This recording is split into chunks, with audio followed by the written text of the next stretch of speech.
This is a bad motorcycle. It runs on blood. Cheap creep. Time to get the fender put on the old Honda Dax clone. And here she is. Let's take a look and see why this is a little bit different. So on your stock fender placement, you can see where the bolts are supposed to go. And since I have bigger tires, you simply cannot pop your fender in there without getting some rubbish. You can see what I'm talking about. She don't fit. I accidentally scratched this, but oh well, it's not going to be pretty and shiny forever. So what you do is you get a kit to mount it to these guys right here. So let's start by removing those two bolts. They are a number 10, and let's give her a whirl here. Here we go. Once loosened up, these come out pretty easy. It looks like that is just mounting the headlight kit and all that stuff. And here are your two bolts. Now this is not 100% necessary, but cosmetic. I'm going to take my good old anger grinder here and cut these tabs off because we don't need them, and they're kind of ugly just sitting there. Alright, I sawed off the one side, and if you're smart, you can just put a little bit of a cut in it and just wiggle it till it breaks. That way there you're not scoring the underside, which could cause rust. Just to buy yourself an extra hand here, you can tie a piece of string, just drop a piece of string through the bolt hole on each side, wrap it up, and then you can kind of, mess around and try to figure out placement of where you want your fender to go.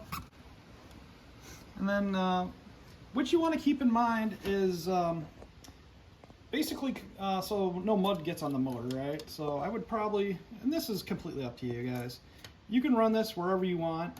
Once you find your spot, just kind of mark on there with a Sharpie or something, roughly where that's going to go, and then just try to center that up and make it look nice. Alright, this is where I chose to mark mine. It gets down pretty low on the back of the tire to keep mud off of the case, the gear case and the motor. I just don't want mud going everywhere because I will be off-roading with this thing, trying to keep it not super clean, but just mechanically clean. Alright, to keep this thing from moving around, you're going to want to take and get some masking tape and find your position and line it up to where you think it's good and even and up to your mark where you marked earlier. And then what I'm going to do, which is pretty easy, is I've got a bolt and then a paint pen, okay? This just releases paint when you touch it, kind of like a Sharpie but super wet.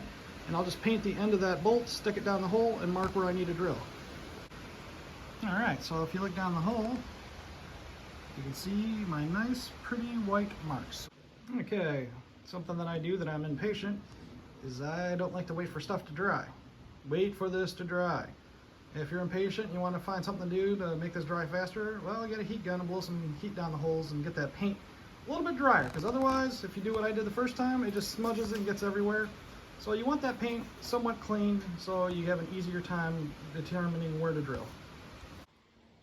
Alright, if you want to make your life easier, get the smallest drill bit you got that's super sharp and try to drill this directly perpendicular to the surface you're working on so it doesn't slide. Boom! There you go. And then step it up to the final drill bit, which is a 9/32 drill size. Alright, the next thing I would do is make sure that the holes you drilled line up. So let's go ahead and pop them in just for a test.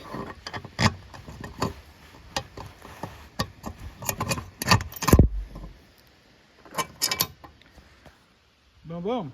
They fit. The instructions call for Loctite because, the vibrations over here, these are just going to fall out.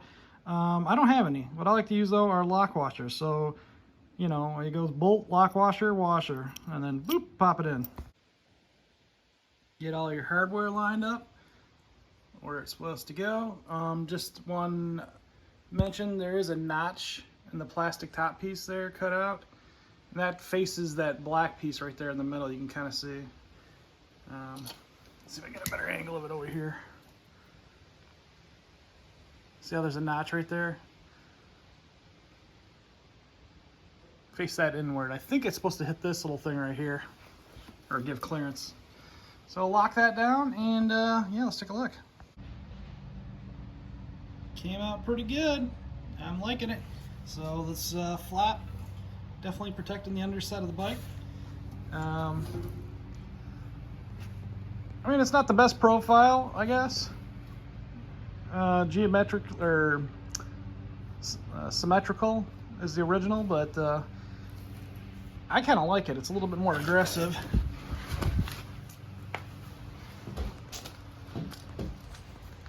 Yeah, I think it looks good. The last step you want to do on this is just move your speedo cable, and I'm just gonna kind of stick it over here.